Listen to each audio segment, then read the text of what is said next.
আওয়ামী লীগের জন্মদিন গতকালকে 23 জুন কেমন গেল, কেমন ছিল দেশের অবস্থা, আইনশৃঙ্খলা পরিস্থিতি কেমন ছিল, আইনশৃঙ্খলা বাহিনীর তৎপরতা কেমন ছিল, আওয়ামী লীগই বা কী কী করেছিল, এটা নিয়ে বিস্তর গবেষণা হচ্ছে। এই গবেষণার মাঝে বাংলাদেশের সিনিয়র সাংবাদিক মাসুদ কামাল একটি অনলাইন প্ল্যাটফর্মে টক শোতে মন্তব্য করেছেন, সেটা সরকারের জন্য খুবই বিব্রতকর একটা মন্তব্য।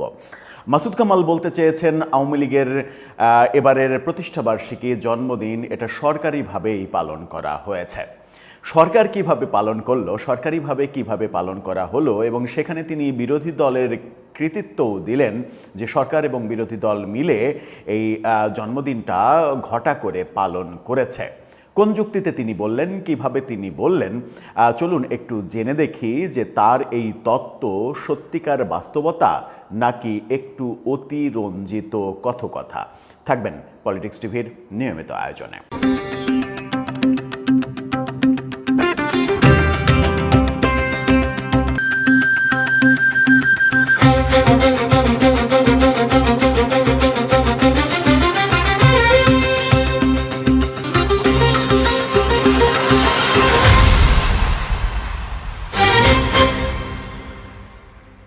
দর্শক, বলছিলাম আওয়ামী লীগের প্রতিষ্ঠাবার্ষিকীর কথা। 1949 সালে এই দলটার জন্ম। এরপরে 77 বছরের পথ পাড়ি দিয়েছে তারা। এই দীর্ঘ পথ চলাই বহু চড়াই উতরাই তাদেরকে পার হতে হয়েছে। এর মাঝে একটা বিপজ্জনক পরিস্থিতি তারা পার করেছে 1975 সালে বঙ্গবন্ধুর হত্যাকাণ্ডের পরে। এরপরে 2024-এর 5 আগস্টে পতনের পরে আর একটা বিপজ্জনক সময় তারা পার করছে। এতটা বিপর্যস্ত সময়, এই দুইটার চাইতে এতটা বিপর্যস্ত সময় তারা পার করেনি। এখন প্রশ্ন হচ্ছে যে কেউ তুলনা করতে পারে যে 75 পরবর্তী ওই সময়টা আওয়ামী লীগের জন্য সবথেকে বেশি দুর্ভোগের ছিল, নাকি 24-এর 5 আগস্ট মানে পতনের পরে এই সময়টা বেশি দুর্ভোগের ছিল। সেটা একটা প্রশ্ন।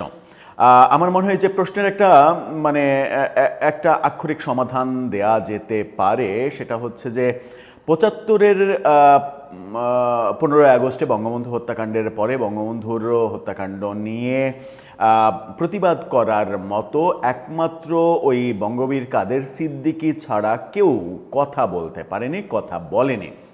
ইভেন আওয়ামী লীগের বাঘা বাঘা নেতারাও অনেকে কথা বলেননি, অনেকে মোস্তাকের শপথ অনুষ্ঠানে যোগ দিয়েছেন, সামনের সারিতে বসেছেন।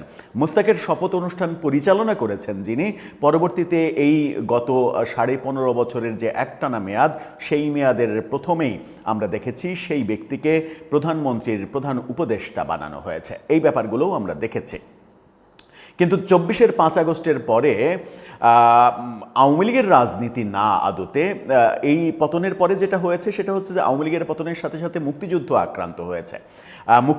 আক্রান্ত হয়েছে। এই ইস্যুটা আন্দোলনকারীরা হয়তো নিজের ভুলেই করেছে কিংবা ইন্টেনশনালি করেছে। এই ইন্টেনশনালি যদি এটা করে থাকে তাহলে সেটাই তাদের জন্য একটা ডিসক্রেডিটের ব্যাপার হয়েছে। ওই ইস্যুতে বহু মানুষ কথা বলতে শুরু করেছে। শেখ হাসিনার বিরুদ্ধে আন্দোলন করা, শেখ হাসিনাকে সরিয়ে দেওয়া মানে মুক্তিযুদ্ধকে প্রশ্নবিদ্ধ করা না, মুক্তিযুদ্ধকে কলঙ্কিত করার চেষ্টা করা না, মুক্তিযোদ্ধার গলায় জুতার মালা দেয়া না।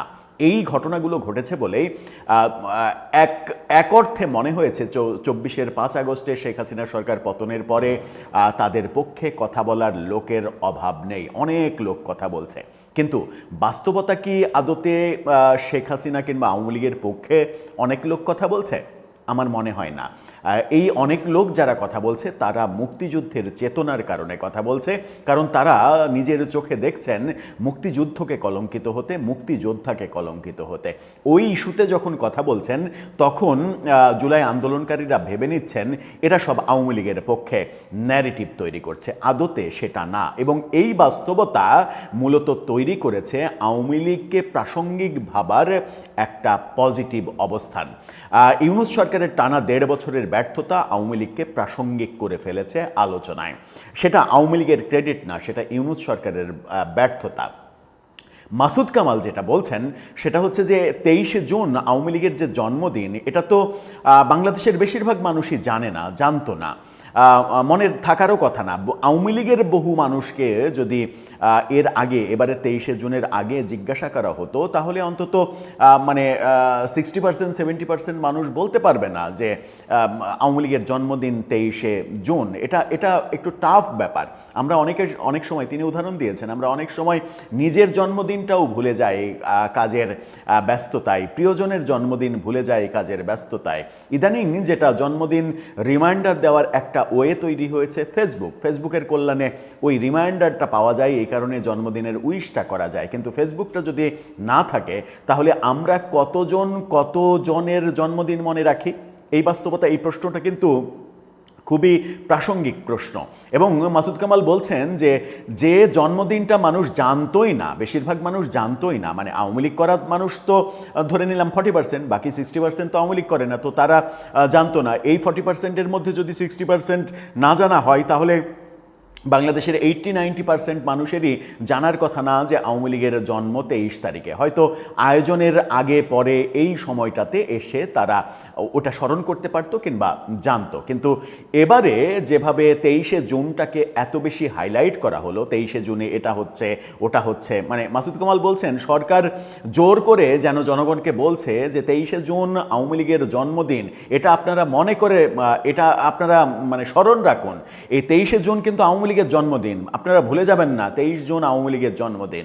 এভাবে ঢাক বাজিয়ে সরকার আওয়ামী লীগের জন্মদিনটা পালন করেছে। এবং সরকারের তিনি বলছেন যে সরকারি পৃষ্ঠপোষকতায়, সরকারি অর্থায়নে এবং বিরোধী দলের অর্থায়নে, বিরোধী দলের পৃষ্ঠপোষকতায় এবারের আওয়ামী লীগের জন্মদিনটা যতটা না হতো তার চাইতে বহু গুণ উৎসব মুখর পরিবেশে পালিত হয়েছে।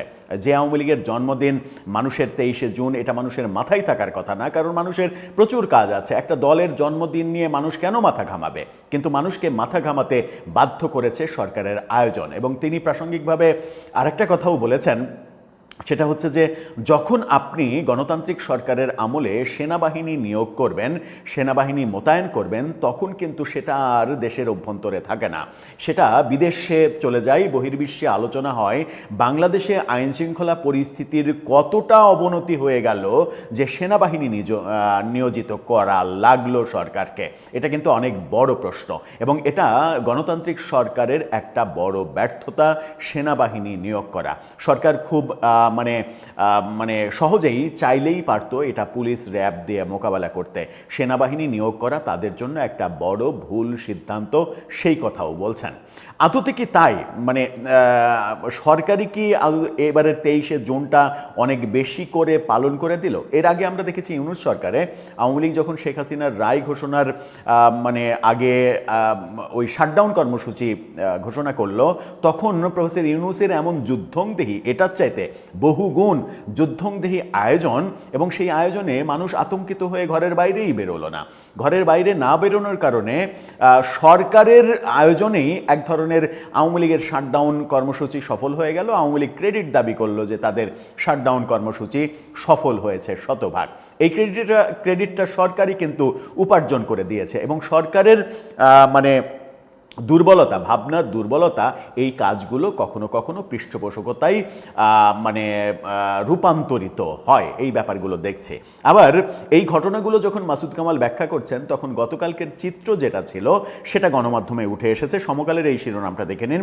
সেখানে বলছে আওয়ামী লীগের প্রতিষ্ঠাবার্ষিকীতে ঢাকায় গ্রেপ্তার 44, সারা দেশে শতাধিক। আমরা এর আগে একটা ভিডিওতে বলেছিলাম যে ঢাকায় গ্রেপ্তার 26, সাথে আর একটা গণমাধ্যম বলেছে আরও 18 জন গ্রেপ্তার হয়েছে। তার মানে ওই 26-এর পরে আরও বেশ কিছু সংখ্যা যোগ হয়েছে। এই যোগ হওয়ার ফলে সর্বশেষ 44 জন হয়েছে এবং সারা দেশে শতাধিক গ্রেপ্তার হয়েছে।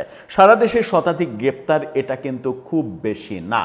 তার মানে আওয়ামী লীগ এই 23শে জুনের ব্যাপারটা ঘোষণা দেওয়ার ফলে সরকার এক ধরনের মানে একটু কি বলবো যে হোঁচট খেয়েছে। হোঁচট খেয়ে অনেক বেশি মাত্রার প্রস্তুতি নিয়ে ফেলেছে।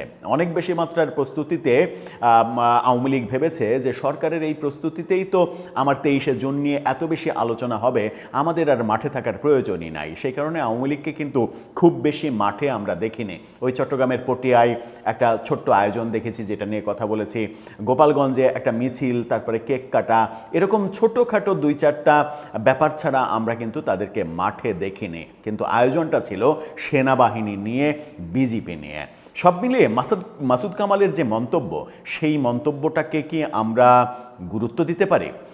আবার মাহবুব কামাল সাংবাদিক, তিনি সেনাবাহিনী নিয়োগ নিয়ে যখন বলেছেন যে গণতান্ত্রিক সরকারের আমলে এই সেনাবাহিনী নিয়োগ সেটা মানে গণতন্ত্রের সতীত্ব নিয়ে প্রশ্ন তোলে, এরকম মানে এই বরেণ্য সাংবাদিকরা এরকম ভয়াবহ মন্তব্য যখন করছেন, আমার মনে হয় যে সরকারের ব্যাপারগুলো একটু ভেবে দেখা উচিত যে পরবর্তীতেও তারা এই ধরনের হুমজিক্যাল সিদ্ধান্ত নেবে কিনা।